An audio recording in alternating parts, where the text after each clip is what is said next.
ان الحمد للہ نحمده ونستعینه ونستغفره ونعوذ باللہ من شرور انفسنا ومن سیئات اعمالنا من يهده اللہ فلا مضل له ومن يضلل فلا هادی له واشهد ان لا الہ الا اللہ وحدہ لا شریک له واشهد ان محمدا عبدہ ورسولہ اما بعد فإن خير الحديث كتاب الله وخير الهدي هدي محمد صلى الله عليه وآله وسلم وشر الأمور محدثاتها وكل محدثة بدعة وكل بدعة ضلالة وكل ضلالة في النار. أعوذ بالله السميع العليم من الشيطان الرجيم من همزه ونفخه ونفثه. بسم اللہ الرحمن الرحیم. رب اشرح لی صدری ویسر لی امری واحلل عقدۃ من لسانی یفقہوا قولی. بسم اللہ الرحمن الرحیم. ان اللہ وملائکتہ یصلون علی النبی یا ایہا الذین آمنوا صلوا علیہ وسلموا تسلیما. اللہم صلی علی محمد وعلی آل محمد کما صلیت علی ابراہیم وعلی آل ابراہیم انک حمید مجید. اللہم بارک علی محمد وعلی آل محمد کما بارکت علی ابراہیم وعلی آل ابراہیم انک حمید مجید. اللہم ربنا آتنا فی الدنیا حسنۃ وفی الآخرۃ حسنۃ وقنا عذاب النار. ربنا آتنا من لدنک رحمہ وہیئ لنا من امرنا رشدا. لا الہ الا انت سبحانک انی کنت من الظالمین. حسبنا اللہ ونعم الوکیل. یا حی یا قیوم برحمتک استغیث ولا حول ولا قوة الا باللہ العلی العظیم. آمین.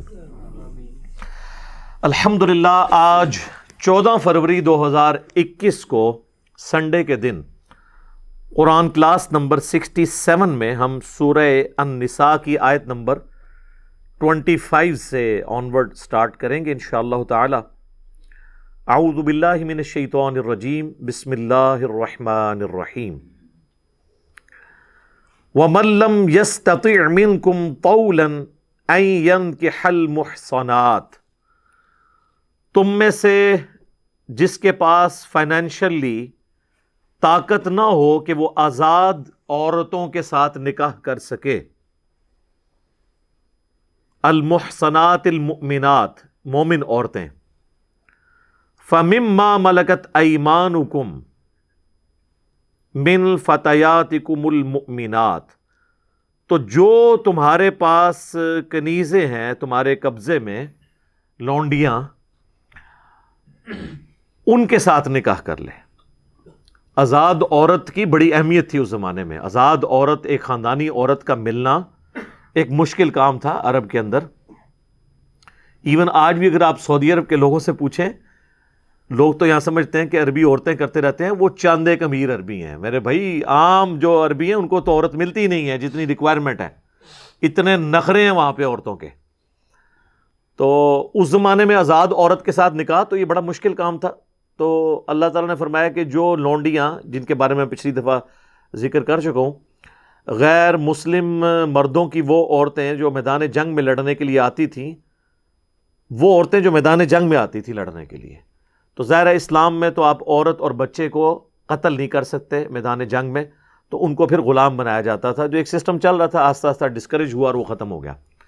تو وہ جو لونڈیاں ہیں ان میں سے کسی کے ساتھ نکاح کر لو. اور خود اللہ کے محبوب صلی اللہ علیہ وآلہ وسلم نے بھی سیدہ صفیہ جو لونڈی بن کے آئی تھیں نبی علیہ السلام کے پاس، یہودیہ تھیں، بعد میں مسلمان ہوئیں، ان کو آزاد کر کے آپ نے خود ان کے ساتھ نکاح فرمایا اور ان کی آزادی ہی ان کا حق میں ٹھہرا. تو جو غریب لوگ ہیں وہ لونڈیوں کے ساتھ نکاح کر سکتے ہیں اس کے لیے ضروری نہیں کہ وہ لونڈی کو آزاد کریں گے اگر وہ مالک نہیں ہے. مالک ہیں تو ظاہر ہے وہ آزاد بھی کر سکتے ہیں, اور اگر مالک نہیں ہیں تو جن کی وہ لونڈیاں ہیں ان کی اجازت کے ساتھ ان سے نکاح ہو سکتا ہے, لیکن پھر اس نکاح کے بعد اس لونڈی کا جو اوریجنل مالک ہے وہ اس کے ساتھ تعلق نہیں قائم کر سکتا کسی قسم کا.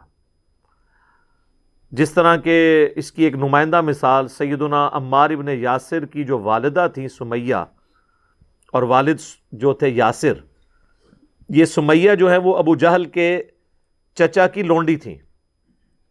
بڑا شریف آدمی تھا, اس کے مرنے کے بعد یہ ابو جہل کے قبضے میں آ گئے یہ لوگ, تو اس کے مالک کی اجازت سے حضرت یاسر نے ان کے ساتھ نکاح کیا, ان سے عمار ابن یاسر پیدا ہوئے, اور یہ دونوں ان کے ماں باپ اسلام کے پہلے شہداء ہیں, کیونکہ بعد میں جب چچا مر گیا تو ابو جہل نے قبضہ کر لیا ان کے اوپر, اور ان کے اوپر ظلم ڈھائے اسلام قبول کرنے کے سبب.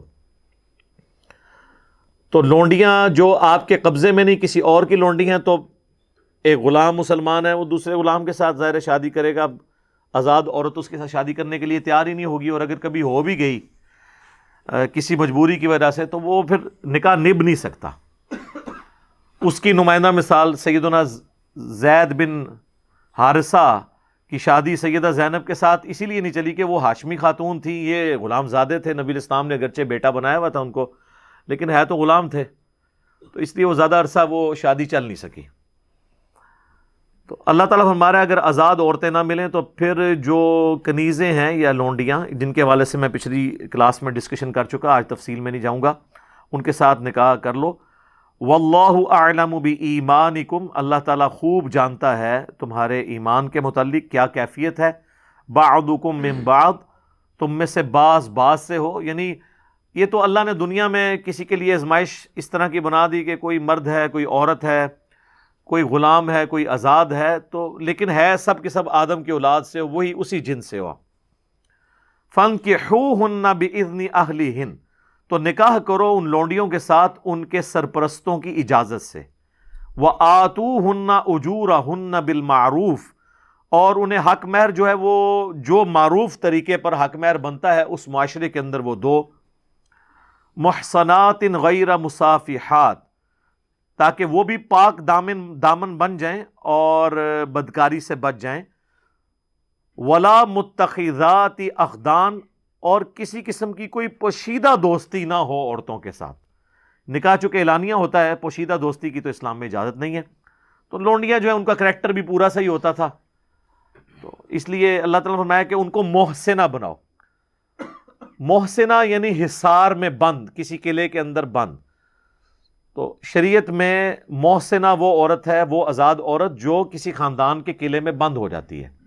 اگر وہ آزاد عورت ہے تو وہ اپنے باپ کے قلعے میں ہے, وہ محسنہ ہے. اگر وہ لونڈی ہے تو آزاد ہونے کے بعد وہ اپنے خاوند کے حصار میں آ جاتی ہے, یا آزاد کیے بغیر بھی کسی غلام کے ساتھ شادی کر لیتی ہے تو وہ بھی محسنہ بن جاتی ہے کہ وہ ایک حصار کے اندر, قلعے کے اندر آ جاتی ہے. فَإِذَا أُحْصِنَّ, جب وہ نکاح سے محفوظ ہو جائیں, یعنی ایسی لونڈیاں جو شادی کر لیں, آزاد تو وہ نہیں ہو سکیں لیکن انہوں نے نکاح کر لیا تو اس کی وجہ سے محسنہ بن گئی. آتَيْنَ بِفَاحِشَةٍ, اگر پھر بھی وہ بے حیائی پر اتریں, فَإِنْ أَتَيْنَ بِفَاحِشَةٍ, پھر بھی اگر وہ بے حیائی پر اتریں, فَعَلَيْهِنَّ نِصْفُ مَا عَلَى الْمُحْصَنَاتِ, تو ان پر سزا کا آدھا ہوگا جو کہ آزاد عورت کو سزا دی جاتی ہے.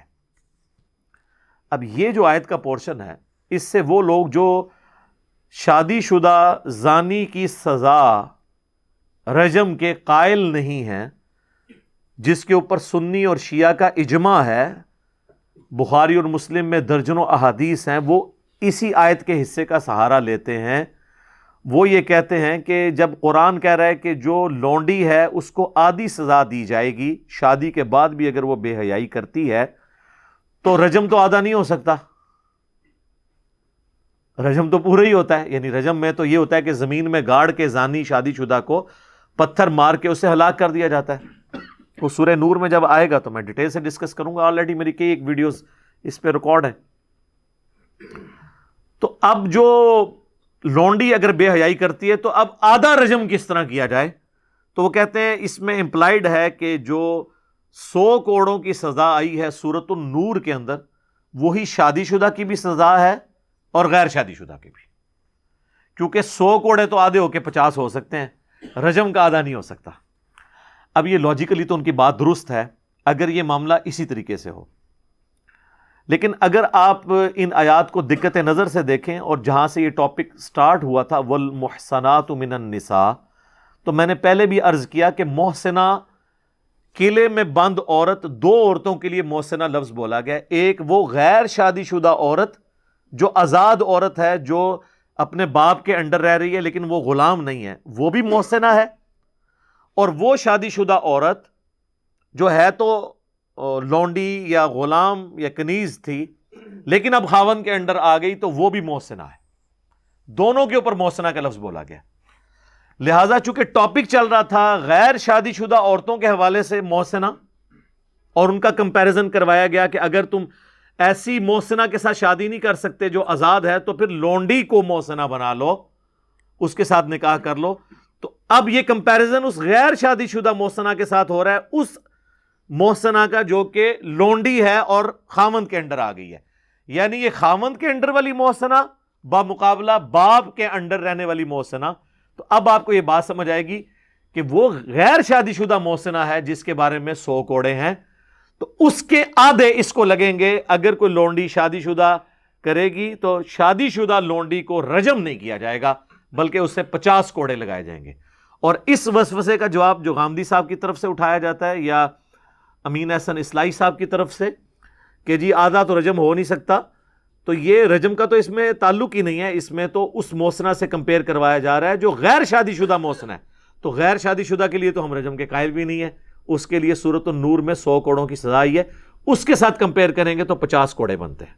یہ میں نے یہاں پہ کلیئر کر دیا، باقی انشاءاللہ سورۃ النور میں جب جائیں گے تو تفصیل سے انشاءاللہ تعالیٰ اس کو ڈسکس کریں گے۔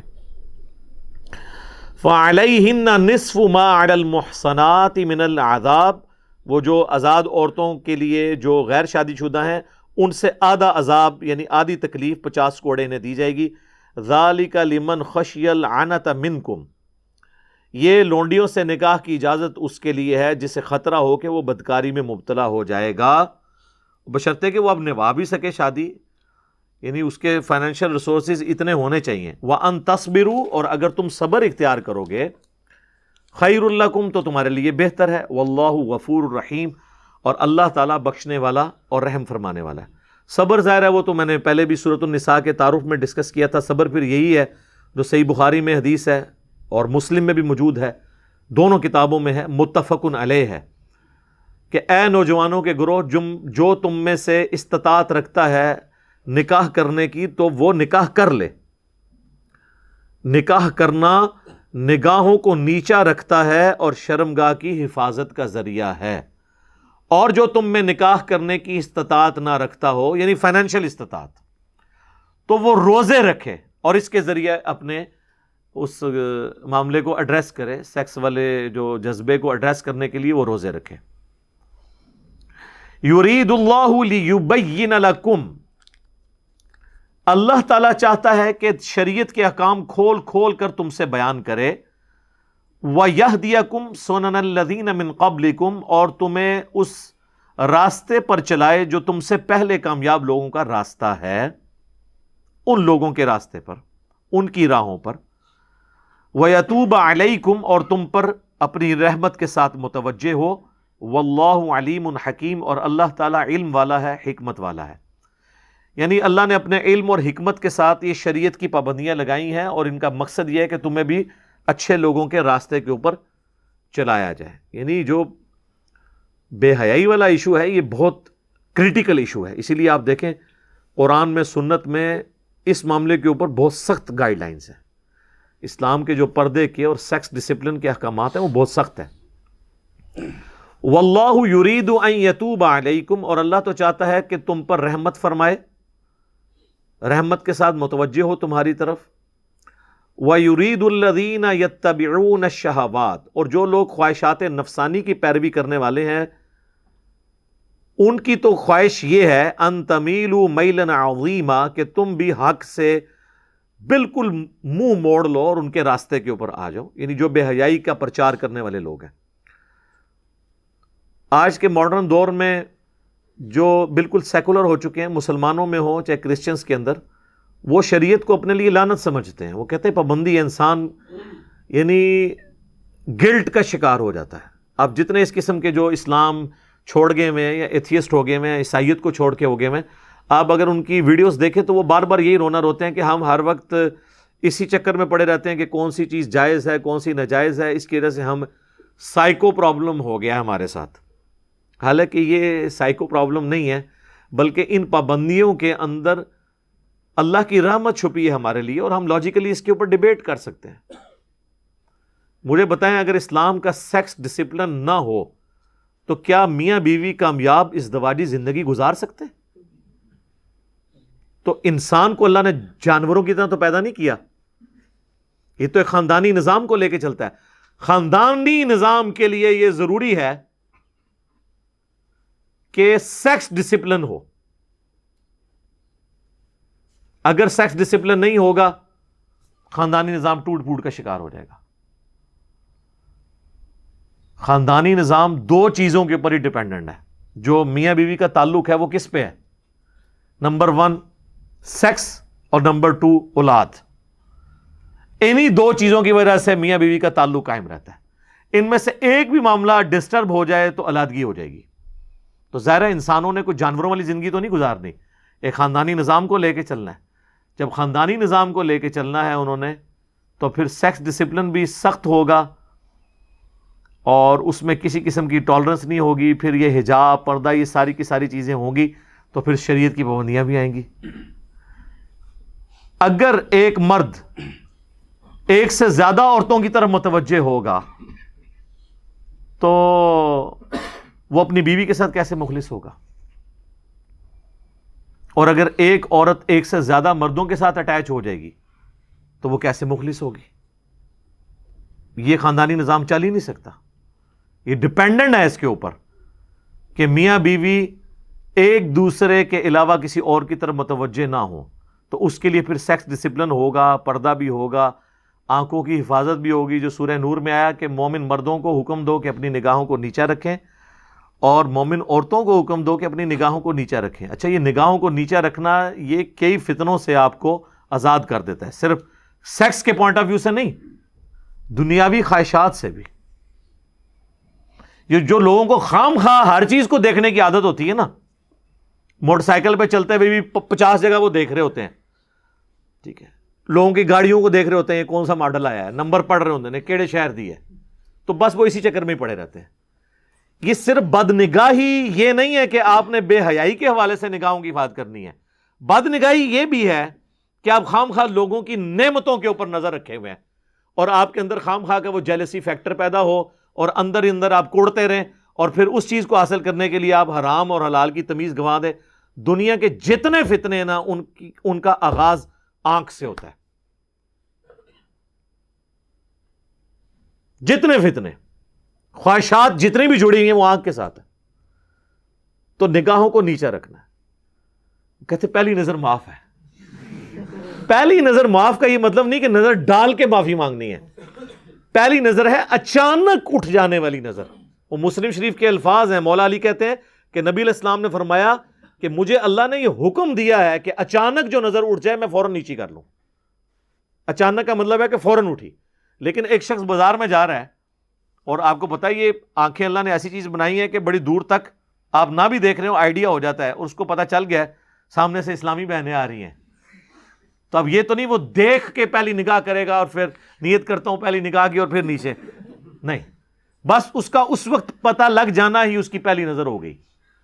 اب دیکھنے کے اوپر وہ اس کی دوسری نظر شمار ہوگی۔ اور جو بندہ نگاہوں کی حفاظت نہیں کرتا، میرے بھائی، وہ جتنی مرضی نمازیں پڑھ لے، جتنے مرضی وظائف کر لے، وہ فتنے سے بچ ہی نہیں سکتا، کیونکہ اسلام کی ساری چیزیں جڑی ہوئی ہیں نا، ایک کے ساتھ کو ریلیٹڈ ہے نا۔ آپ نے وضو ہی نہیں کیا، آپ جتنی مرضی نماز پڑھیں آپ کی نماز ہونی نہیں ہے۔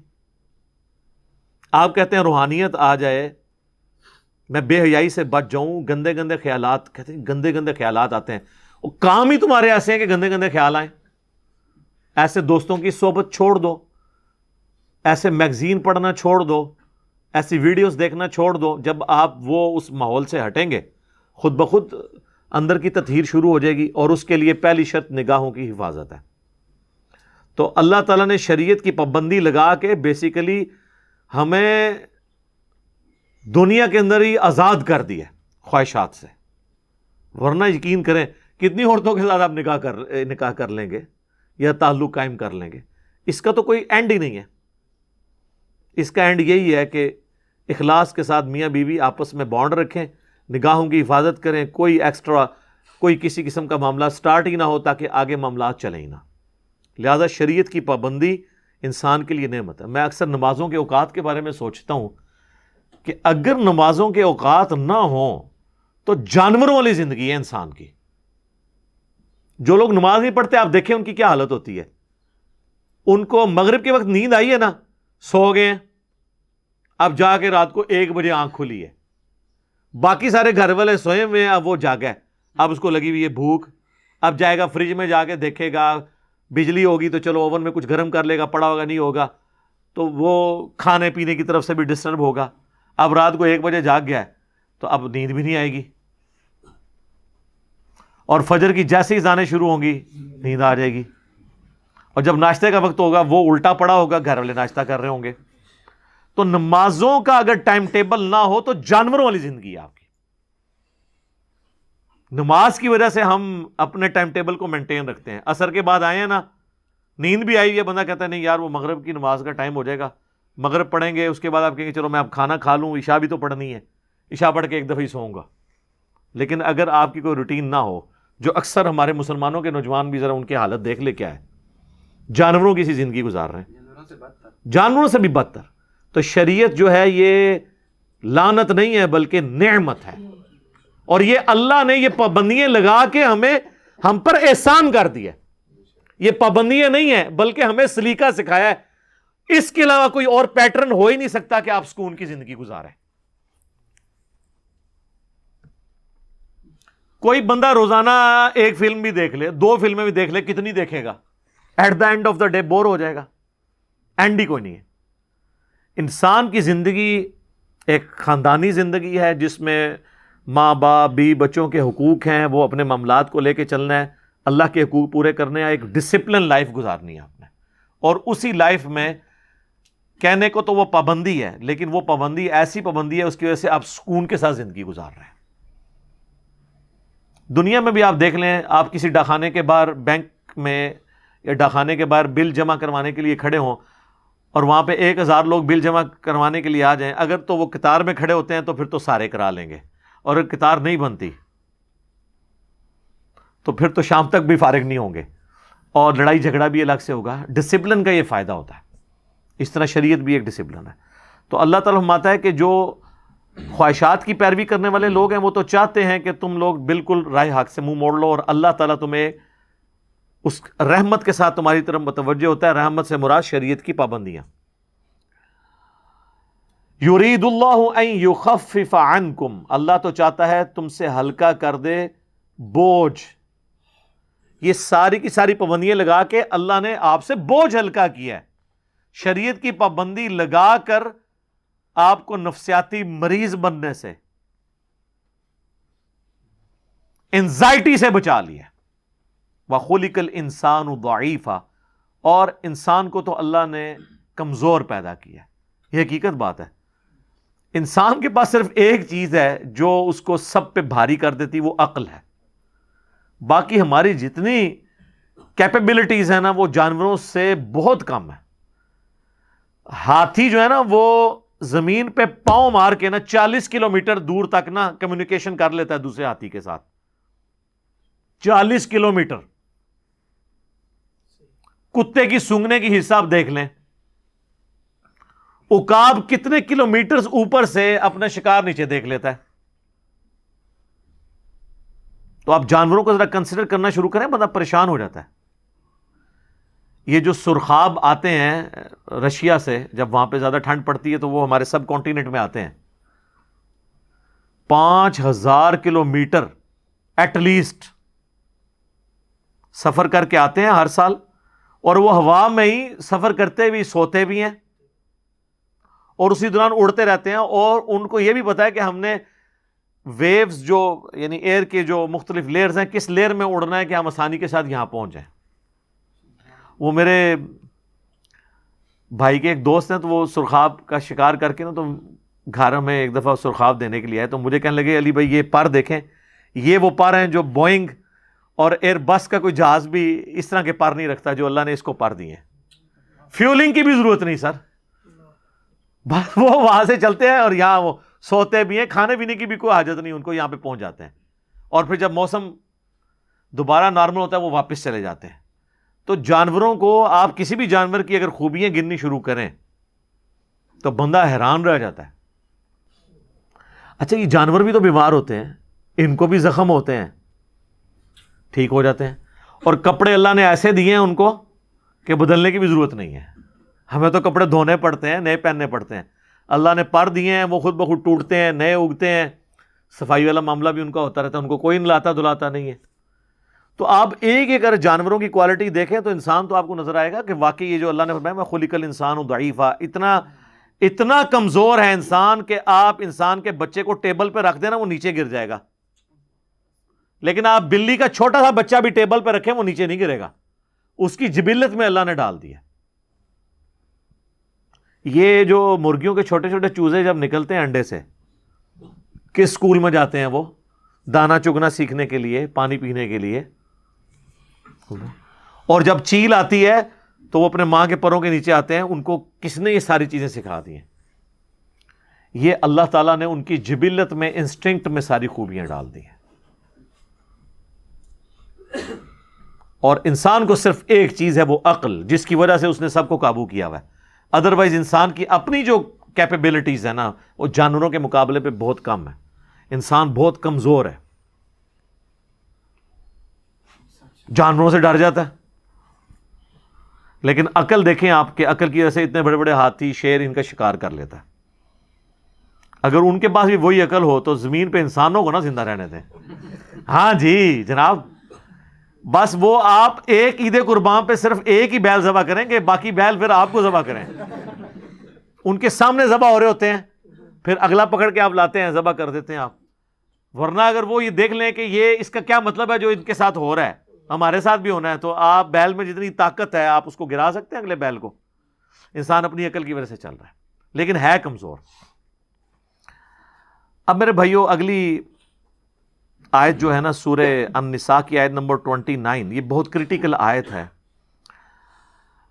انسانی تمدن کے اعتبار سے انسان چونکہ ایک خاندانی زندگی کے ساتھ اپنے سارے معاملات کو لے کے چل رہا ہے، ایک معاشرے کو وجود بخشا جاتا ہے خاندانوں کے ذریعے، تو کسی بھی معاشرے کی بقا دو چیزوں کے اوپر ہے، نمبر 1 احترام جان اور نمبر 2 احترام مال۔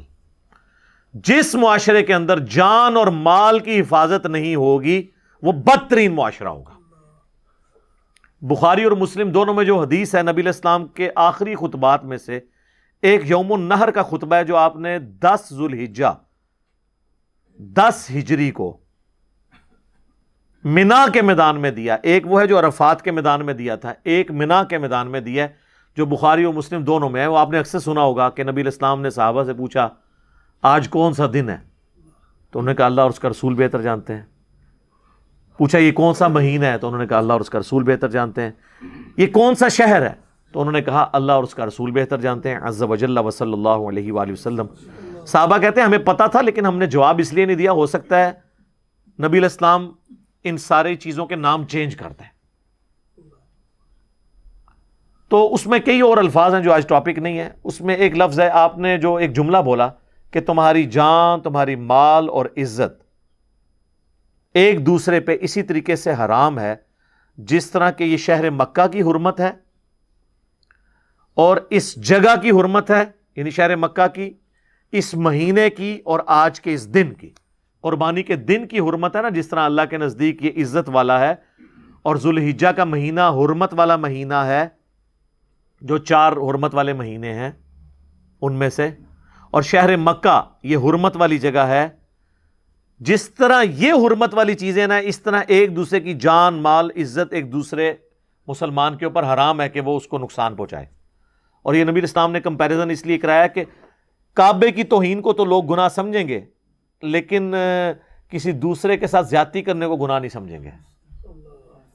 تو نبی اسلام نے وہ جو ایک کہتے ہیں نا پرورٹڈ قسم کی مذہبی نیچر ہوتی ہے نا، کہ صرف دین کے ظواہر کو لینا اور اخلاقیات کو چھوڑ دینا، اس کو آپ نے کنڈیم کیا کہ جس طرح تمہارے نزدیک یہ چیز بہت بڑا گناہ ہے کہ کعبے کی بے حرمتی کرو یا حرمت والے مہینے میں لڑائی کرو جو اللہ نے حرام کی ہوئی ہے، اور اس مقدس جگہ کی حرمت کو پامال کرو، یا آج کے اس عید کے دن جو 10 ذوالحجہ کا دن ہے، یوم النحر قربانی کا دن، اس کی توہین کرو، تو اللہ کے نزدیک تو اسی طریقے سے دوسرے کی جان مال عزت اور آبرو والا معاملہ ہے. احترام جان اور احترام مال کس نے سکھایا؟ نبی صلی اللہ علیہ وآلہ وسلم نے. تو احترام جان اور احترام مال نہیں ہوگا، معاشرہ قائم نہیں رہے گا. اسی کو سپورٹو وہ مولا علی کا قول ہے جو تواتر کے ساتھ امت نے نقل کیا ہے، کہ وہ کہتے ہیں کہ کوئی بھی معاشرہ بغیر مذہب اور دین کے تو چل سکتا ہے، لیکن بغیر انصاف کے نہیں چل سکتا. انصاف کیا ہے؟ کہ میری جان اور مال کسی دوسرے انسان سے محفوظ رہے، اور اگر میرے ساتھ کوئی زیادتی کرتا ہے تو جوڈیشری مجھے میرا حق دلائے انصاف کے ساتھ. جو ہمارے حکمران صرف باتیں کرتے ہیں جی عدالتیں آزاد ہوں، حالانکہ عدالتوں کو انہوں نے اپنا غلام بنایا ہوا ہے. ہاں، اگر کوئی دلیر قسم کا کوئی جج آ جائے تو پھر انہی سیاسی لیڈروں کو فکر پڑ جاتی ہے اور کہتے ہیں اس کو نوکری سے نکال دو، اس کے خلاف پراپوگنڈا چلاؤ، اس کو جیسے وہ مولوی گستاخ رسول ڈکلیئر کرتے ہیں نا، تو ہمارے جو پولیٹیشنز ہیں یا ہمارے اداروں کے لوگ وہ دلیر لوگوں کو نا جو ہے نا یہود و نصارہ کا انڈیا کا ایجنٹ ڈکلیئر کرتے ہیں. گالی وہی ہے، ذرا شکل دوسری ہے اس کی. مولویوں کے پاس گالی یہ تو نہیں ہوگی کہ انڈیا کا ایجنٹ ہے، وہ تو یہ کہیں گے کہ یہ یہود و نصارہ کا ایجنٹ ہے، قادیانیوں کا ایجنٹ ہے، گستاخ رسول ہے، یہ اس قسم کے الفاظ بولیں گے. لیکن ہماری سیاسی جماعتیں اور جو اختلاف رکھنے والے ادارے ہیں وہ دوسروں پہ ظاہر ہے یہ الزام تو نہیں لگائیں گے، وہ الزام یہ لگائیں گے کہ اس کی محب الوطنی کے اوپر ہمیں شک ہے، اس کے دشمنوں کے ساتھ روابط ہیں. تو جوڈیشری جس معاشرے میں آزاد نہیں ہوگی، یہ آج ہم یورپ اور امریکہ کی تعریفیں کرتے ہیں، حالانکہ وہاں پر کتنی بے دینیت ہے. صرف ایک چیز ہے وہاں پہ، انصاف ہے. یہ بات کرنا آسان ہے نا. ہمارے ملک میں تو آپ دوسرے فرقے کے بندے کو اجازت نہیں دیتے کہ وہ ترقی کر جائے. یورپ اور امریکہ کے اندر انہوں نے نہیں یہ دیکھنا کہ یہ سب کانٹیننٹ کا رہنے والا ہے، یہ چائنا کا رہنے والا ہے یا ہمارا شہری ہے، جو پرفارم کرے گا اوپر جائے. کتنے ہمارے سب کانٹیننٹ کے لوگ بلینر وہاں ہوئے ہیں اور کوئی ان سے ان کی دولت ہتھیا نہیں سکتا، اغوا برائے تاوان نہیں کر سکتا. آپ ذرا امیجن کریں، ادھر یہاں حوصلہ ہے کسی میں؟ یہاں تو کئی ٹی وی چینلز والے ہیں، جب وہ ان کی مرضی کا کام نہیں کرتے تو ان کو فون کر کے کہتے ہیں جناب بعد آ جاؤ، نہیں تو تانوں قادیانی ڈکلیئر کرنے لگے سی. 2-4 ویڈیو چڑھانی نے نا، وہ اپنے آپ پروگرام ہی ڈیلیٹ کر دے گا اپنے. یہ ہتھیار کسی کے پاس یورپ اور امریکہ میں ہے کہ آپ کو قادیانی ڈکلیئر کرنے لگے ہیں؟ کر کے دیکھو، اگلے کورٹ میں جائیں گے ہرجانہ بھگتنا پڑے گا آپ کو. یہاں کوئی نہیں، سنوائی نہیں کہیں پہ، الزامات جھوٹے لگا دیتے ہیں. دیکھیں پولیٹیکل لیڈرز ایک دوسرے کے اوپر کس طرح الزام لگاتے ہیں. کہتے ہیں یہودی ایجنٹ ہے، دوسرا کہہ دیتا ہے کہ جی یہ جناب انڈیا کا ایجنٹ ہے، اور اسی طرح چل رہا ہے. تو یہ اللہ سے ڈرنا چاہیے. تو احترام جان اور احترام مال، تو سیدنا علی کا جو قول ہے نا کہ انصاف کے بغیر معاشرہ نہیں رہ سکتا، انصاف کی وجہ سے وہ معاشرے قائم ہیں. اور آج آپ دیکھ لیں وہاں پہ لوگ سکون کی زندگی گزار رہے ہیں. یہاں پہ آپ اپنے مذہب پہ بات کرتے ہوئے ڈرتے ہیں کہ مولوی چوکی نہ دے تو کدھرے. آپ یورپ امریکہ میں چلے جائیں، آپ کو یہودی اور عیسائی پادریوں سے بھی خطرہ نہیں ہوگا کہ آپ دین کی بات کر رہے تھے، یہ آپ کے ساتھ کوئی ایکٹیویٹی پرفارم کر دیں. تو اسی لیے یہاں جتنے لوگ ہیں وہ پولیٹیکل اسائلم کے لیے یا مذہبی طور پہ اپنے آپ کو علماء کرام کے شر سے بچانے کے لیے غیر مسلم ملکوں میں ہی تو جاتے ہیں، مسلمان ملکوں میں تو نہیں جاتے. آپ دیکھ لیں کتنے آپ کے علماء وہاں بیٹھے ہوئے ہیں. جاوید احمد غامدی صاحب ہندوؤں کے ڈر سے وہاں بیٹھے ہوئے، لیکن وہاں دیکھ لیں وہ بیٹھے ہوئے ہیں، اب امریکہ چلے گئے تو وہاں ان کو سکون ہے. اپنی بات ٹھیک ہے، علمی اختلاف کوئی رکھ سکتا ہے وہ اپنی جگہ، لیکن یہاں پہ لوگ علمی اختلاف نہیں رہنے دیتے. مجھے خود غامدی صاحب بتانے لگے کہ میں تو 5 وقت نماز پڑھتا تھا مسجد میں، ماڈل ٹاؤن میں جب رہتے تھے. تو ایک دن کہتے ہیں ایک مسجد کے بزرگ نے مجھے سائڈ پہ جا کے کہا، اور کہا بڑے اخلاص کے ساتھ، کہ دیکھیں آپ کی مطلب اللہ کے ساتھ کمٹمنٹ اپنی جگہ، لیکن آپ اپنی جان کے تو دشمن ہیں، ہمارے پہ مہربانی فرمائیں، یہاں پہ بم پھٹا تو ہم آپ کے ساتھ خام خواہ شہید ہو جائیں گے، تو آپ گھر میں نماز پڑھا کریں. کیونکہ ان دنوں وہ یہ ضرب عضب اور رد الفساد نہیں ہوا تھا نا، تو اس لیے جو نان اسٹیٹ ایکٹر ہیں نا وہ بڑے عروج پہ تھے، اور غامدی صاحب ان کے خلاف کھڑے ہوئے تھے. ٹھیک ہے، مولوی تو ظاہر آپ کو پتہ ہے سپورٹر تھے، اور کسی زمانے میں ہمارے وہ ریاستی ادارے بھی ان کے سپورٹر تھے. وہ جب پھر ان اداروں کو فٹ ہوئے وہ بندے، ہم تو اس وقت بھی کہتے تھے یہ تمہارے گاٹے فٹ ہو رہیں گے، اپنی جو ہے نا یہ ڈاکٹرن بدلو، اپنا نیریٹو بدلو. اب شکر ہے کہ ان کو سمجھ آئی، لیکن بہت بعد میں سمجھ آئی، جب ہمارے کتنے فوجی جوان شہید ہوئے، آج تک کتنے لوگ شہید ہو رہے ہیں، اب جا کے یہ سکون ہوا ہے کافی حد تک. تو وہ غامدی صاحب کہتے ہیں مجھے وہ کہنے لگے بڑے اخلاص کے ساتھ کہ بھی آپ گھر ہی نماز پڑھا کریں. تو کہتے ہیں اس دن میں نے پھر فرسٹ ٹائم یہ سوچا کہ میں نے کبھی سوچا بھی نہیں تھا میں نے ملک چھوڑ کے جانا ہے. تو یہاں تو لوگ کہہ دیتے ہیں ملک چھوڑ کے کیوں چلے گئے. جناب آپ کی تو جرت نہیں ہے کہ آپ ایک عالم دین ممبر پہ جھوٹ بول رہا ہو یا غلط حدیثیں بیان کر رہا ہو جو حدیثیں ہو ہی نہ، اور جھوٹے واقعات بیان کر رہا ہو، آپ جمعے کے خطبے کے بعد اس سے سوال بھی نہیں پوچھ سکتے. اپنی تو آپ کی جرت یہ ہے، اور لوگوں کو مشورے دیتے ہیں جی چوک کے رکھو کام. وہ مولوی جو آپ کو حضرت عمر رضی اللہ تعالیٰ عنہ کا یہ واقعہ سناتا ہے نا کہ انہوں نے کرتا سلوا لیا تھا، تو ان کے سلمان فارسی کھڑے ہوئے اور کہا کہ ہم تیرا خطبہ نہیں سنیں گے جب تک یہ پتہ نہ چلے تو نے کپڑے کیسے سلوائے ہیں، کیونکہ مال غنیمت سے ہر شخص کو ایک چادر ملی تھی، تو ایک چادر میں تو تیرا لباس نہیں بنتا، یہ تو نے کیسے سلوایا. تو انہوں نے کہا کہ میرا بیٹا جواب دے گا. انہوں نے اپنی چادر اپنے باپ کو گفٹ کی، ان 2 چادروں سے ان کا لباس بنا. تو انہوں نے کہا ہاں اب تم بیان کرو، ہم سنیں گے بھی، تم حکم دو، ہم اطاعت بھی قبول کریں گے. یہ واقعہ جو مولوی بیان کر رہا ہوتا ہے نا، ممبر سے اترنے نہیں آپ نے اس کو دینا، کیونکہ حضرت عمر کو بھی ممبر پہ ہی پوچھا تھا. وہیں آپ کھڑے ہو کے پوچھیں کہ حضرت صاحب آپ 4 سال پہلے ایک سائیکل پہ آئے تھے، آج آپ نے ڈرائیور بھی اور ہونڈا سیوک رکھی ہوئی ہے، یہ کہاں سے آئی ہے؟ آپ کی تنخواہ تو 25,000 ہے، 25,000 کا تو پیٹرول بھی نہیں اس میں پورا ہوتا. تو یہ اللہ کی اتنی مہربانی آپ پہ کیسے ہوئی ہے؟ حضرت عمر کی سنت پہ عمل کرتے ہوئے ذرا بتائیں. تو 3-4 دہشت گرد قسم کے اس کے چیلے وہاں کھڑے ہوں گے، وہ کہیں گے کہ آپ کو مفتی صاحب سے بات کرنے کی تمیز نہیں ہے. ایک صحیح جملہ ہے انہوں نے، یا کہیں گے آپ ذرا کمرے میں تشریف لیں. کمرے نہیں جانا، ہاں کمرے گئے تو ہوتا جنت ہی پہنچا دیں تو. ہاں جی کمرے نہیں جانا. انہوں نے کو تقریر باہر کی تھی، جواب بھی باہر دو، کمرے نہیں جواب دینا. تقریراں کر دیو باہر ممبراں ہوتے ہیں تو جواب لینا سے کہا دیو کمرے چاہو توڑا اکرام مسلم کریے. تو سب کہانی ہے، یہ نہیں آپ کے اکاؤنٹیبل ہو سکتے. صرف آپ ان کی تقریریں سن لیں. اللہ کے نبی چٹائی پہ بیٹھتے تھے تو ہی بینا نہ چھوڑ دیں میرے بھائی. ان کا لیونگ سٹینڈرڈ آپ دیکھیں، آپ حیران ہو جائیں گے. کوئی پرائم منسٹر، کوئی آرمی چیف اس لائف کو نہیں انجوائے کر رہا جو یہ لوگ کر رہے ہیں. آرمی چیف یا پرائم منسٹر کی تو عزت لوگ اس کے عہدے کے دبدبے کی وجہ سے کریں گے، اور اتنا ہی عرصہ کریں گے جتنے دن ہے وہ. بعد میں آپ دیکھ لیں آج مشرف کا کیا حال ہو رہا ہے. لیکن علماء وہ ہیں جن کی لوگ اندر سے عزت کرتے ہیں اور مرتے دم تک کرتے ہیں، وہ ریٹائر بھی نہیں ہوتے. کیوں کہ وہ انہوں نے جو ان کو جنت میں لے کے جانا ہے نا، اتنی مت مار دی ہے یار انہوں نے. تو وہ بات کہاں سے کہاں چلی گی، چونکہ یہ آیت بہت کریٹیکل ہے. آیت نمبر 29 سورہ النساء کی، احترام جان اور احترام مال. یا ایھا الذین آمنوا لا تأکلوا اموالکم بینکم بالباطل، اے اہل ایمان مت مال ہڑپ کرو ایک دوسرے کا باطل طریقے سے.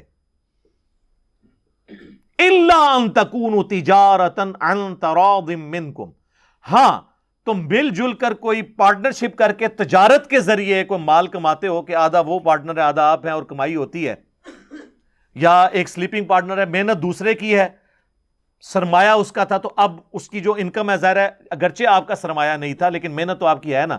تو اب اس کے مال سے جو کمائی ہے وہ تو آپ کھا سکتے ہیں، وہ کاروبار ہے مداربہ یا مشارکہ کی شکل میں، ویسے نہیں کسی کا مال ہتھیا سکتے۔ وَلَا تَقْتُلُوا أَنفُسَكُمْ، اور مت اپنے آپ کو قتل کرو۔ یہاں اپنے آپ سے مراد ہے کہ ایک مسلمان کو مارنا گویا اس نے اپنے آپ کو ہی مارا ہے، اس نے اپنے معاشرے کا قتل کیا ہے، یعنی ایک دوسرے کو قتل مت کرو۔ ان اللہ کان بکم رحیما، بے شک اللہ تعالی بھی تو تمہارے ساتھ بڑی مہربانی فرمانے والا ہے۔ جب اللہ تمہاری نافرمانیاں دیکھ کر بھی تمہارا روٹی پانی بند نہیں کر رہا، تو تم بھی جو ہے نا انسان بن جاؤ، آدم کے بچے بنو، شیطان کے بچے نہ بنو۔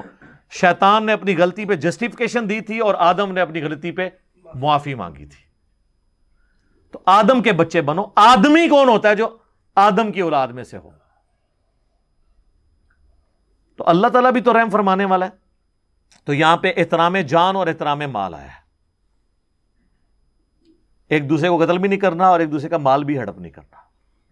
تو یہ بڑی کریٹیکل آیت ہے۔ اس آیت کے کانٹیکسٹ میں ایک حدیث ہے صحیح مسلم کے اندر، اب چونکہ اس آیت کے ساتھ وہ ریلیٹڈ ہے میں اس لیے بیان کر رہا ہوں۔ صحیح مسلم میں حدیث ہے انٹرنیشنل نمبر کے مطابق 4776، جو ہم نے اپنے کربلا والے ریسرچ پیپر میں بھی ڈالی ہوئی ہے، کہ عبد الرحمن بن عبد رب کعبہ ایک تابعی ہیں، وہ کہتے ہیں کہ میں خانہ کعبہ شریف میں داخل ہوا اور میں نے دیکھا کہ حضرت عبداللہ بن عمر بن عاص جو صحابی ہیں، وہ خانہ کعبہ کی دیوار کے ساتھ ٹیک لگائے ہوئے اصحاب کو، اپنے ساتھیوں کو، تابعین کو حدیث بیان کر رہے ہیں، جس حدیث کے اندر وہ ترغیب دلا رہے ہیں کہ اپنے حکمران کی اطاعت تم پہ ضروری ہے۔ تو وہ بیٹھ کے حدیث سنتے رہتے ہیں۔ جب وہ حدیث بیان کر چکتے ہیں تو وہ تابعی عبد الرحمن جو ہے وہ حضرت عبداللہ بن عمر بن عاص سے کہتا ہے کہ یہ حدیث جو آپ نے یہاں بیان کی ہے کہ حکمران کی اطاعت کرنی ہے، کیا یہ حدیث آپ نے خود رسول اللہ سے سنی تھی صلی اللہ علیہ وآلہ وسلم؟ تو انہوں نے کہا ہاں، میری آنکھوں نے اللہ کے نبی صلی اللہ علیہ وآلہ وسلم کو دیکھا، میرے کانوں نے آپ سے یہ بات خود سنی اور میرے دل نے اسے یاد رکھا۔ اچھا، تو وہ کہتا ہے کہ آپ تو ہمیں یہ کہہ رہے ہیں کہ حکمران کی اطاعت کرو ہر حال میں، جبکہ آپ کے چچا کا لڑکا معاویہ ابن ابی سفیان جو اس وقت کے حاکم ہیں، ہمارے امیر ہیں، وہ تو ہمیں حکم دیتے ہیں کہ ہم ایک دوسرے کو ناحق قتل کریں اور ایک دوسرے کا مال حرام طریقے سے ہڑپ کریں۔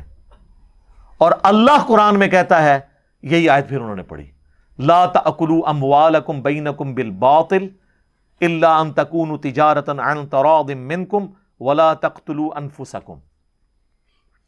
اب ہم اللہ کی بات مانیں یا اپنے حاکم معاویہ ابن ابی سفیان کی بات مانیں؟ آپ ذرا لیول دیکھیں، یا تو مفتی کے سامنے کوئی حدیث بیان کرے نا تو وہ کتے کی طرح پڑھتا ہے آگے سے، یہاں ایک تابعی صحابی کو آیت سنا رہا ہے کہ سر جو آپ یہ بات کر رہے ہیں قرآن تو یہ کہتا ہے، ہم کدھر جائیں؟ فرق دیکھا؟ قرآن اسی کہتے ہیں کتابوں کو مانے، اس نے بابے کو نہیں مانا، اس نے کتاب کا حوالہ پیش کیا ہے اپنے سے بہت بڑے بابے کو، یعنی میں رسپیکٹ کے طور پہ یہ لفظ استعمال کر رہا ہوں۔ انہوں نے بھی آگے سے نہیں کہا تم توہین کر رہے ہو، تو وہ خاموش ہو گئے، اپنا سر جھکا لیا۔ تھوڑی دیر خاموشی کے بعد اب سوال ہی بڑا ڈاڑا تھا، ایک تو حکمران کی بات کی اور کہا کہ وہ آپ کا کزن بھی لگتا ہے۔ پھر انہوں نے سر اٹھایا، انہوں نے کہا کہ معاویہ کی اطاعت کرو ان کاموں میں جس میں اللہ کے حکم کے اندر اندر وہ حکم دے، اور جس میں وہ تمہیں اللہ کی نافرمانی کا کہے تم اس کی نافرمانی کرو۔ یہی ایٹیچیوڈ ایک مسلمان کا ہونا چاہیے، اور یہ صحابہ کا ایٹیچیوڈ تھا۔ بخاری اور مسلم دونوں میں حدیث ہے کہ نبی علیہ السلام نے ایک انصاری صحابی کو ایک لشکر کا امیر بنا کر بھیجا، اور اس حدیث کے راوی مولا علی ہیں رضی اللہ تعالیٰ عنہ۔ تو راستے میں اس امیر کو غصہ آ گیا، غصہ آیا تو اس نے ایک لکڑیوں کا بہت الاؤ الاؤ جلایا، بہت بڑا لکڑیوں کا آپ سمجھ لیں گٹھا جمع کر کے اس کو آگ لگائی، اور اس نے کہا کہ دیکھو نبی علیہ السلام نے مجھے تمہارا امیر بنایا اور امیر کی اطاعت واجب ہے۔ بخاری مسلم میں حدیث ہے نا کہ جس نے میرے بنائے ہوئے امیر کی اطاعت کی اس نے میری اطاعت کی، اور جس نے میری اطاعت کی اس نے اللہ کی اطاعت کی، اور جس نے میرے بنائے ہوئے امیر کی نافرمانی کی اس نے میری نافرمانی کی، اور جس نے میری نافرمانی کی اس نے اللہ کی نافرمانی کی۔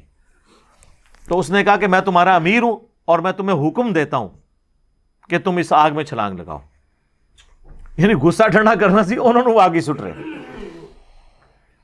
اب وہ تو جناب آگے کو مقلد تو نہیں تھے نا سر, وہ یہ تو نہیں کہتے تھے کہ مفتی صاحب نے فرما دیا لاؤ چھال.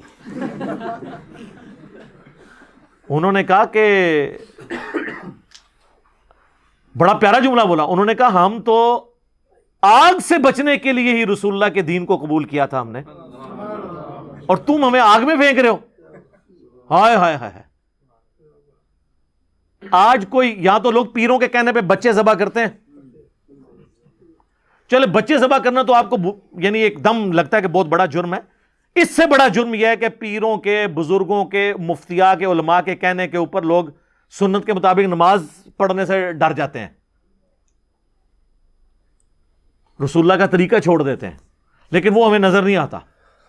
بچہ مر جائے تو نظر آ جاتا ہے. انہوں نے آپ کا ایمان بھی قتل کیا ہوا ہے, وہ ایمان ہم قتل کروا لیتے ہیں. وہ ٹھیک ہے جی, وہ جانے انشاءاللہ تعالیٰ وہ سنبھال لیں گے. وہ کی تو سامن گے تو ہم نال ہی لے کے جان گے جتنے انہوں نے آپ جانا ہے. ٹھیک ہے نا جی. تو خیر اسی دوران وہ آگ ٹھنڈی ہو گئی اور اس صحابی کا غصہ بھی ٹھنڈا ہو گیا. حدیث کے الفاظ ہیں کہ اس صحابی کا غصہ بھی ٹھنڈا ہو گیا, اور جیسے ہی وہ سفر سے واپس آئے نا, انہوں نے سیدھا رسول اللہ کو شکایت کی کہ جی آپ کے امیر نے ہمارے ساتھ یہ کیا ہے. نبی علیہ السلام نے فرمایا اگر تم لوگ اپنے امیر کے کہنے پر اس آگ میں چھلانگ لگا دیتے تو جہنم کی آگ میں جا کے نکلتے سیدھے. اس سے یہ بات پتہ چلی کہ امیر, مفتی, بزرگ, اگر کوئی صحابی بھی ہو اور وہ قرآن و سنت کے خلاف چلنے کا آپ کو کہے تو آپ نے نہیں ماننا. یہ ہے اس میں سے میسج. آپ نے اس کو یہی کہنا ہے کہ کتاب و سنت کو میں نے فالو کرنا ہے. اور اس حدیث کے آخر میں الفاظ ہیں, نبی علیہ السلام نے فرمایا کہ اللہ کی اطاعت کے اندر ہی کسی کی اطاعت کی جا سکتی ہے, اللہ کی نافرمانی میں مخلوق کی اطاعت جائز نہیں ہے. یہ سورہ لقمان میں بھی آیا نا, اللہ تعالیٰ نے فرمایا کہ اگر تیرے ماں باپ بھی تجھے کہیں نا کہ تو میرے ساتھ شریک ٹھہرا تو تو نے ان کا حکم نہیں مانا. حالانکہ ماں باپ کا درجہ اس کائنات میں اللہ رسول کے بعد سب سے بڑھ کر ہے کسی ایک انسان کے لیے حقوق کے اعتبار سے, لیکن وہاں کے وہاں نہیں. ایک اور حدیث ہے بخاری اور مسلم میں کہ مخلوق کی اطاعت معروف میں ہے, منکر میں نہیں ہے. بھلائی کے کاموں میں ہے, برائی کے کاموں میں نہیں ہے. اور یہاں پہ لوگ جو ہے نا وہ ان کو قرآن و سنت سے کوئی بات بتا بھی دیں, وہ کہتے ہیں نہیں انہوں نے فرما دیا. یہ سر یہ جو سلوگن ہے نا کہ مرنے سے پہلے اے مسلمان کر لے اس پہ غور, کتابوں کا خدا اور ہے بابوں کا خدا اور, اس کے بغیر چارہ نہیں ہے. کیونکہ بابے تو اپنا اپنا کام ڈالیں گے, بابوں کے شر سے بچنے کے لیے کتابوں سے جوڑنا پڑے گا, اور کتابوں سے آپ جوڑیں گے تو بابوں کے شر سے خود بخود بچ جائیں گے. اصل چیز یہ ہے کہ, اور پھر یہ بات لاجیکل بھی ہے, یہ بابوں کی عزت کیوں ہوتی ہے؟ اس لیے کہ یہ کتاب اللہ اور سنت پہ چلنے والے ہیں, اور اگر آپ کو بھی یہ چلنے سے روکیں تو پھر لا نہیں لینا چاہیے تھا بجائے ان کی عزت کرنے کے. عزت کی بنیاد ہی یہی تھی نا. عزت کی بنیاد کیا تھی کہ یہ جی قرآن پہ اور حدیث پہ چلتے ہیں, اور جو یہ کہ قرآن حدیث ڈائریکٹ نہ پڑھو گمراہ ہو جاؤ گے, پھر اس کے ساتھ کیا کرنا چاہیے؟ اکرام مسلم اس کا کرنا چاہیے نا. تو یہ جناب بڑا تلخ معاملہ ہے, لیکن میں نے اس کو اس لیے اس حوالے سے ایڈریس کیا تاکہ آپ کو یہ معاملات سمجھ آ جائیں کہ اطاعت امیر کی اس وقت تک ہے جب تک کتاب و سنت کے دائرے کے اندر ہے. وَمَن يَفْعَلْ ذَلِكَ عُدْوَانًا وَظُلْمًا, اور جو کوئی سرکشی اور ظلم کرتا ہے, فَسَوْفَ نُصْلِيهِ نَارًا, تو ہم عنقریب اسے آگ میں داخل کریں گے. وَكَانَ ذَلِكَ عَلَى اللَّهِ يَسِيرًا, اور یہ اللہ تعالیٰ کے اوپر بڑا آسان ہے. یہ قیامت مضمر ہے اس جملے میں کہ اللہ پہ یہ بڑا آسان ہے کسی کو آگ میں پھینکنا. اس کا مطلب آپ کو پتا ہے, آگ میں تو ہمارے لیے بھی آسان ہے, اگر آپ پاس اختیار ہے تو آپ پھینک دیں گے. یہ بیسیکلی اس نظریے کا رد ہے جو آج کل ایک ماڈرن ایج میں بہت بڑا فتنہ چل رہا ہے کرسچنس کی طرف سے. وہ کہتے ہیں جی مسلمانوں کا خدا جو ہے نا وہ عذاب کی ہمیشہ وعیدیں سناتا ہے اور ہمارا خدا تو آل لونگ ہے. خدا تو وہ ہوتا ہے جو ہر حال میں اپنی مخلوق سے پیار کرے. تو اس میں تو ظاہر یہ آیت نہیں بیٹھتی کہ جی اللہ پہ بڑا آسان ہے کسی کو آگ میں پھینکنا. انسان کے لیے تو اختیار بھی دیا ہو دل پسیج جاتا ہے. ہم تو ایک بلی کو نہیں آگ میں پھینک سکتے. اللہ کہہ رہے ہیں میرے لیے آسان ہے. یہ بتایا جا رہا ہے کہ اللہ تعالیٰ کے وہ جذبات نہیں ہیں. یہ جو لوگ اکثر کہتے ہیں نا جی اللہ ماں سے بھی 70 گنا زیادہ محبت کرتا ہے. اچھا تو اگلا سوال ہے کیا ابو جہل سے اللہ تعالیٰ اس کی ماں سے زیادہ محبت کرنے والا ہے؟ ابو لہب سے جو اللہ کے دشمن ہے اس کے پیغمبر کے دشمن ہے؟ نہیں. یہ ماں سے زیادہ محبت اس کے لیے جو واقعی کردار ویسا اڈاپٹ کرے گا. اور اللہ کے کوئی جذبات نہیں ہیں, یہ مخلوق کے جذبات ہوتے ہیں. وہ کہتے ہیں جی میری ماں کو اختیار دیا جائے تو مجھے کبھی دوزخ میں نہ پھینکے, تو اللہ کیسے پھینکے گا؟ اس لیے کہ اللہ ماں نہیں ہے, اللہ بوڑھی نانی اماں نہیں ہے, اللہ کے ویسے جذبات نہیں کہ وہ اپنے جذبات سے مغلوب ہو جائے. انسان اپنے جذبات سے مغلوب ہو جاتا ہے. اللہ کے ساتھ یہ کمزوریاں نہیں جڑی ہوئی. اس کے لیے کوئی مشکل نہیں کسی کو جہنم میں پھینکنا, بہت آسان ہے. اللہم اجرنا من النار. یہ اللہ نے دنیا اس لیے نہیں بنائی ہے کہ لوگ اپنی مرضی کی زندگی یہاں پہ گزاریں. ہاں کوئی گزاریں گے اللہ گزارنے دے گا, لیکن آخرت پھر وہ اللہ کی مرضی کی ہوگی. تو یہ اللہ پہ بڑا آسان ہے کسی کو آگ میں پھینکنا. قیامت مزبر ہے اس کے اندر, اللہ تعالیٰ کا یہ معاملہ نہیں. اور پھر میں نے ان کرسچنس کو ایک علمی پھکی بھی دی تھی. اگر میں تمہاری لاجک مان لوں گاڈ از آل لونگ, تو یہ بتاؤ کیا تمہیں اختیار دیا جائے کہ تم اپنے دشمن کی بیوی کو موت دے دو جس کے 4 5 6 7 چھوٹے چھوٹے بچے ہوں, تمہارا دل پسیجے گا نہیں کہ اپنے دشمن کی بیوی کو قتل کرو اپنے اس دشمن کی دشمنی میں جس کے چھوٹے چھوٹے بچے ہوں؟ ظالم سے ظالم شخص بھی ایک بار ضرور سوچے گا. تو اگر خدا آل لونگ ہے ان معنوں میں, تو اللہ تو روزانہ ہزاروں ایسے عورتوں کو موت دیتا ہے جن کے چھوٹے چھوٹے بچے ہوتے ہیں. تو اللہ اپنے جذبات سے مغلوب کیوں نہیں ہو جاتا؟ ان کو چھوڑ دینا. اللہ کو نہیں پتا ستیلی ماں ان کے ساتھ کیا کریں گی, ان کی باقی کی زندگی کیسے گزرے گی. تو اللہ جذبات سے مغلوب ہونے والا نہیں ہے. یہ دنیا آزمائش کے ساتھ اللہ نے جوڑی ہے. کسی کو دے کے آزمائے گا, کسی سے لے کر آزمائے گا. اور پھر دیکھیں یہ آزمائش اتنی بڑی رکھی ہے کہ جتنے بڑے بڑے لوگ ہیں نا ان کے ساتھ بڑی بڑی آزمائشیں ہیں.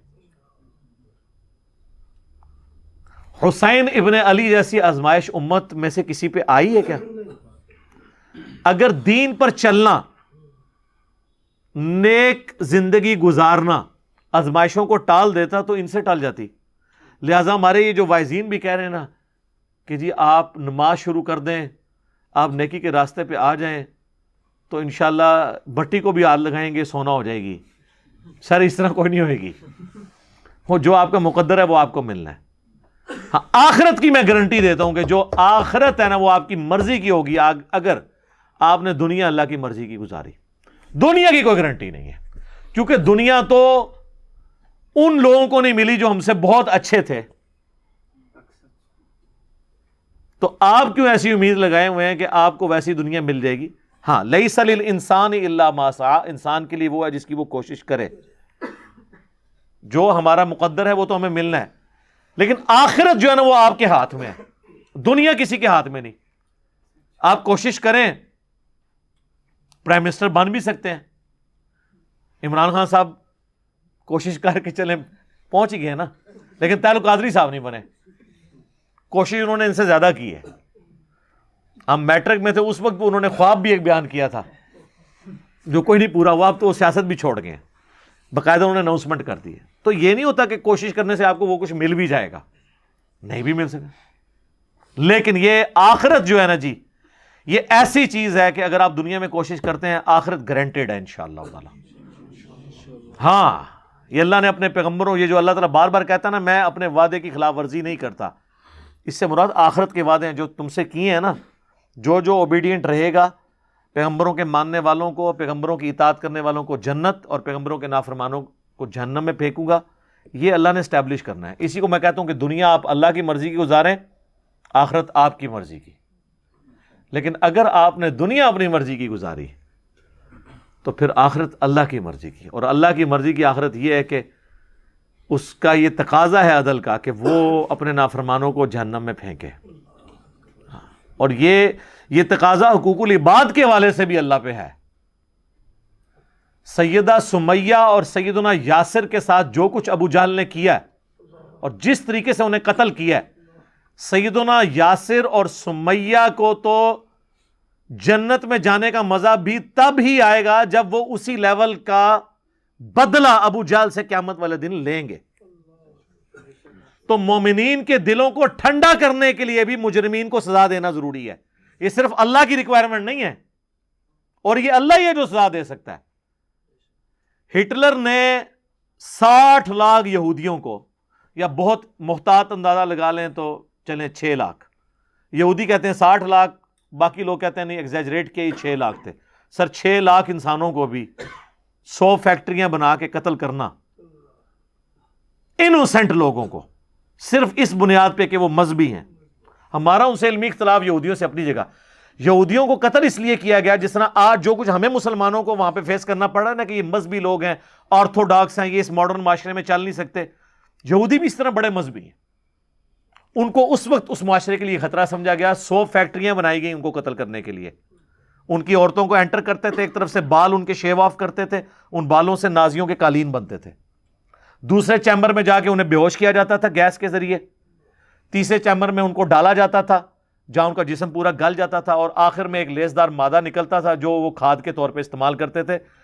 انسانوں کو قتل کرنے کے لیے 60 لاکھ انسانوں کو، 6 ملین لوگوں کو قتل کرنے کے لیے فیکٹریاں بنائی گئی تھی. ظاہر اتنے بندوں کو مارنا، پھر اس کو ڈسپوز آف بھی تو کرنا ہے. دنیا کی کوئی عدالت ہٹلر کو 60 لاکھ دفعہ پھانسی چڑھا سکتی ہے؟ سر اللہ کر سکتا ہے کہ 60 لاکھ دفعہ قیامت میں ہٹلر کو زندہ کرے اور 60 لاکھ دفعہ اسی تکلیف سے گزارے ایک یہودی کے بدلے میں. تو آخرت کی جو زندگی ہے اس کے بغیر دنیا کی زندگی کو سمجھنا مشکل ہے. اسلام کی ڈاکٹرن آخرت کے ساتھ جوڑی ہے. یہ اکثر لوگ کہہ رہے ہوتے ہیں نا جی اگر اللہ رزق دے رہا ہے تو تھوپیا میں لوگ بھوکے کیوں مر رہے ہیں؟ وہ اس لیے کہ آپ کی ذمہ داری اس نے لگائی ہوئی ہے. کسی کو دے کے ازمایا، کسی سے لے کے ازمایا. ہاں اگر دنیا کی زندگی ہوتی صرف، آخرت نہ ہوتی، تو پھر واقعی تھوپیا والوں کے ساتھ ظلم ہو رہا ہے. یا پاکستان میں عدالتوں کے غلط فیصلوں کی وجہ سے جن لوگوں کے ساتھ زیادتی ہو رہی ہے واقعی زیادتی ہو رئی ہے. لیکن اگر آخرت کی زندگی ہے نا تو سر پھر یہ آزمائش دنیا کی عارضی ہے. آخرت کی ہمیشہ کی زندگی میں کامیابیاں مقدر ہیں. صحیح مسلم میں حدیث ہے، عبداللہ بن عمر کہتے ہیں کہ نبی علیہ السلام سے میں نے خود سنا تھا کہ میرے غریب صحابہ میرے امیر صحابہ سے 40 سال پہلے جنت میں چلے جائیں گے. تو وہ غریب صحابہ کے ساتھ بیٹھا کرتے تھے کہ چلو ان کی صحبت ہے. ظاہر ہے آخرت کا دن 50,000 سال کا دن ہے، اس کے بعد جنت اور دوزخ کا فیصلہ ہونا ہے. ان 50,000 سال میں 40 سال کوئی پہلے جنت میں چلا جائے تو بہت بڑی کامیابی ہے. اور 40 سال تو مشکل سے شعور کی زندگی انسان کی ہوتی ہے، 15-20 سال تو ویسے ہی گزر جاتے ہیں. تو آخرت کے ساتھ اگر دنیا کو جوڑ کے سمجھیں گے نا پھر یہ پورا پرفیکٹ ڈاکٹرن ہے جو اللہ نے اپنے پیغمبروں کے ذریعے دی ہے. لیکن اگر آخرت کو آپ ہٹا دیں گے تو پھر آپ ہود بھائی والی باتیں ہی کریں گے اور رچرڈ ڈاکنز والی باتیں ہی کریں گے. تو آخرت کے ساتھ جوڑیں گے پھر اسلام کا ماڈل پرفیکٹ ہوتا ہے. صرف دنیا کی بات کریں گے تو وہ جتنے اعتراضات کیے جاتے ہیں وہ اپنی جگہ بالکل لاجیکل ہیں، لیکن جب آخرت کی ڈاکٹرن سے جوڑیں گے تو بالکل فٹ ان یہی ماڈل بنتا ہے جو اللہ تعالیٰ نے انسانیت کو دیا ہے. اللہ تعالیٰ سے دعا ہے جو حق بات میں نے کہی اللہ تعالیٰ ہمارے دلوں میں راسخ فرمائے. اگر جذبات میں میرے منہ سے کوئی غلط بات نکل گئی تو اللہ تعالیٰ ہمارے دلوں سے معاف کر دے. ہمیں کتاب و سنت کی تعلیمات پر عمل کر کے دوسرے بھائیوں تک پہنچانے کی توفیق عطا فرمائے. سبحانک اللہم و بحمدک اشہد ان لا الہ الا انت استغفرک و اتوب الیک وما علینا الا البلاغ المبین. جزاکم اللہ خیرا.